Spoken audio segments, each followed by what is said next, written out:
going to introduce the lovely Fiona. So Fiona is actually my sister-in-law, and she lives on the Central Coast. So except for most of us are in New South Wales.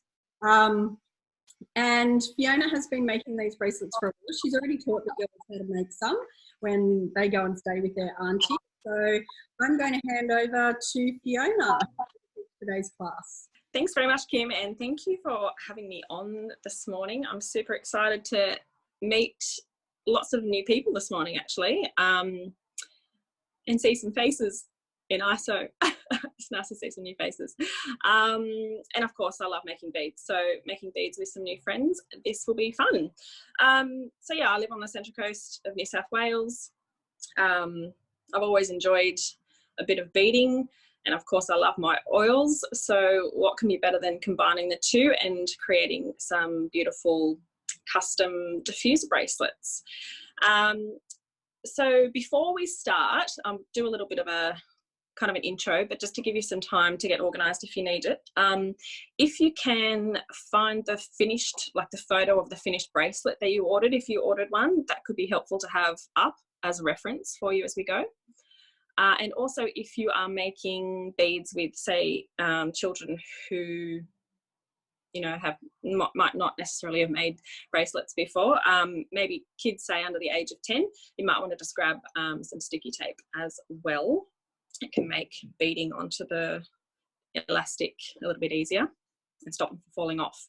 So get that organised if you wish. Yeah, and I'll just have a little quick chat. So yeah, what I love about diffuser beads, diffuser bracelets, sorry, is basically means we can enjoy our oils on the go, a little portable aromatherapy, I like to call it. But not only do we enjoy the oils aromatically that way, but adding the essential oils onto the lava beads also means that we're getting the benefits of the oils throughout the day, topically through our skin as well. So I think that's a good, you know, double whammo. So yeah, the idea is, if you haven't made this before, we use the black lava beads as our diffuser, little mini diffusers. And once we've got the finished product, you basically just apply straight from the essential oil bottle a drop, or however many you want, onto those lava beads. And depending on the strength of the scent of the oil that you choose, you should get most of the day out of just that small application onto your bracelet, which is really nice. So you can choose your favorite oils. I particularly, just depending on the day, but I really like to use Joy or the Stress Away, Peace and Calming, those sorts of blends on my bracelets. So let's get started. Everybody in their kits, if you've bought one for today, you should have a little length of beading elastic. I guess to answer that earlier question, with elastic, you might be concerned that essential oils might eat away at that. I haven't really found that. They don't really typically tend to get past the beads onto the elastic. I've had them last me a couple of years before the elastic. Over time anyway, the elastic tends to stretch and degrade, but you should get a good amount of use out of it. So you've got that.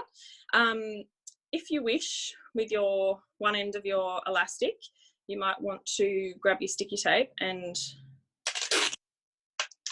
just fix one end of it to the tablecloth or the placemat or whatever you've got your beads on. And that just helps, if you're new to it and you just don't want to be faffing around with trying to keep the beads on the elastic, it just helps the beads stay on without you having to worry about it. Then I like to line up the beads in front of you. Now, your workspace, I find it really easy, like much easier to be either on a cloth tablecloth or a cloth placemat, some sort of cloth that the beads will stay put on. So they're not, like if you're on a wooden surface, they'll tend to run around all over the place. So on a cloth surface is easiest. I line them up in order of the design so that if I was to grab the ends of, like the two ends of the beads and bring them around in a circle around my wrist, then I'd be at the middle of my wrist. So if you've got a bracelet that features some different coloured beads on the top, for instance, then they will be in the middle of your line, and then you set them out.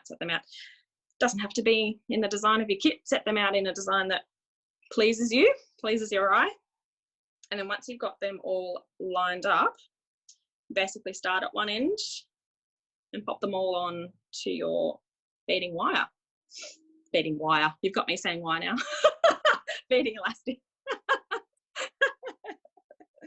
If you were to use wire, you could use wire, but it would just mean, obviously, it's not going to be stretchy. And the wire can bend, so it might affect the shape of your bracelet. I really like stretchy bracelets because they're really quick and easy to put on. So if you've got your kit there, get your beads onto the elastic. And I just love making these because they're really simple. It's fun to create whatever designs you like, and you can obviously pick your favorite colors and things like that. And they make beautiful little gifts as well as making them for yourself.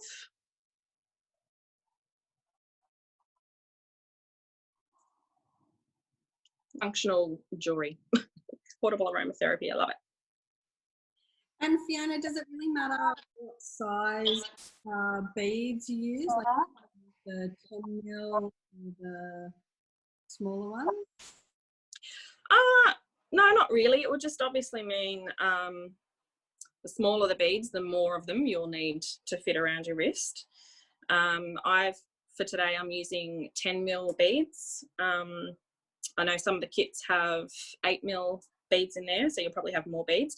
And as Kim mentioned before, we've included enough beads to fit basically any sized wrist.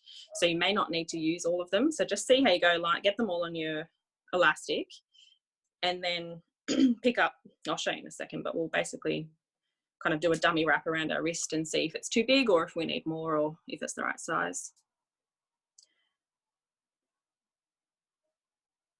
So my wrist, and you'll get to know as well with the size of your wrist, my wrist has a diameter of 17 centimetres.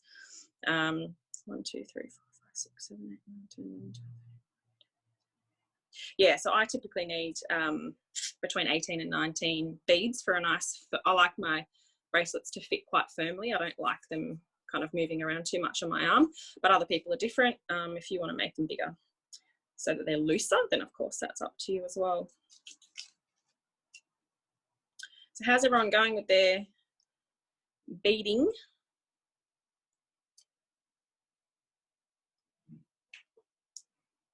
So I've got mine all on the wire. Oh, on the wire. You planted it in my brain. On the elastic. So then what I do, I just grab both ends of the elastic. Don't tie it off yet.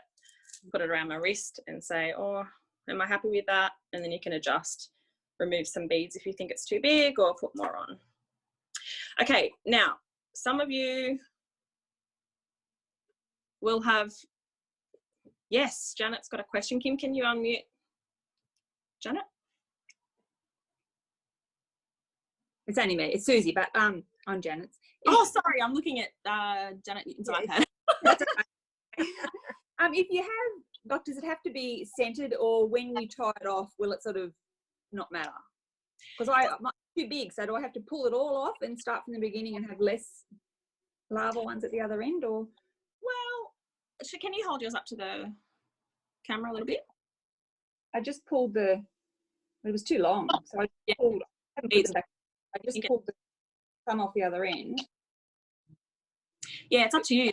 You could maybe remove the lava and remove one of the other beads and then put the lava back on, or you could just have less lava. How many beads do you think you need to reduce it by? 2? I don't know, but they all fell off. I'm pretending that many.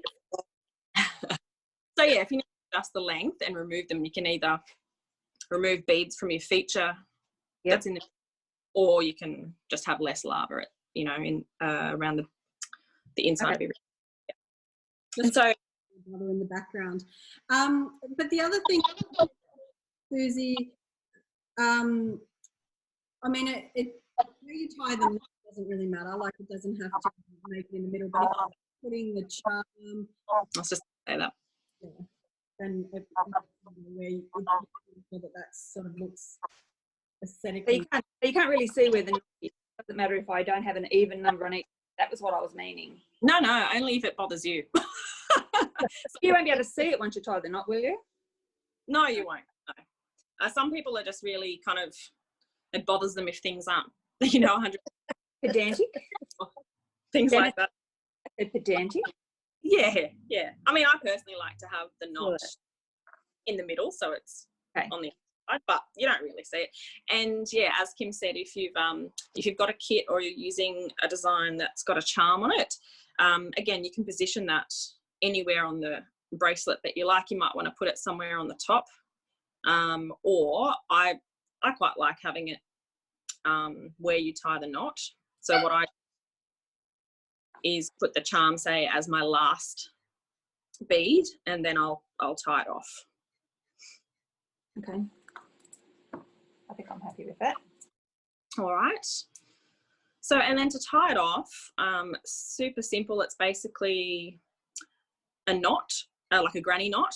I find kind of holds better. So if you just tie with the same end, like the end from the same side, you all know what a granny knot is. Just don't do a reef.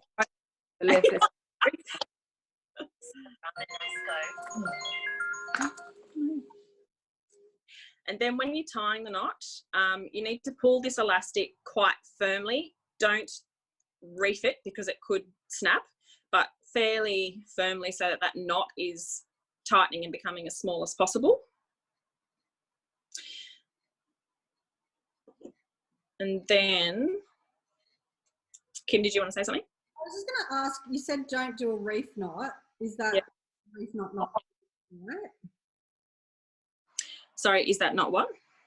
Why don't you do a reef knot? Does it pull as I tight? just find elastic slips. If you do a reef knot, it undoes before you get a chance to get the glue on.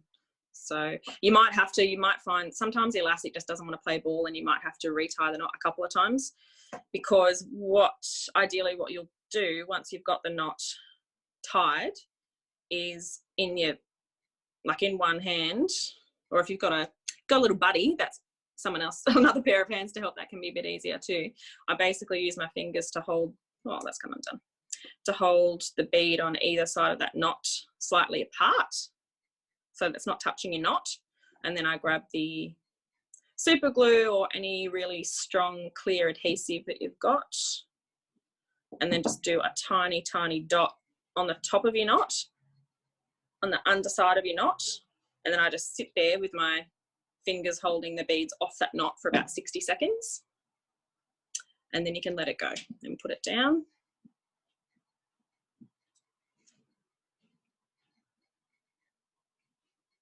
Just hold it apart. If you're really impatient, you can blow on it to set it harder, faster. Just a tiny little bit of super glue? Just a little bit, yeah. That's just obviously going to stop this slippery elastic from slipping apart. And then if you've got a charm there that you've put on at the end of your bracelet, then that can fit nicely over your finished knot, just to hide that even further. All right, so I'm going to put mine down. And then over the next couple of minutes, I just pick it up and stretch the two beads again apart away from the knot, just to make sure that there's no residual glue that's sticking it to the knot, because you want all the beads to be able to move freely on the elastic. And then once you've left the glue to dry for say 10 minutes or so, you can come along with any scissors, or if you've got little jewelry clippers, and just snip these long elastic tails off. Not right on the knot, but quite close to the knot.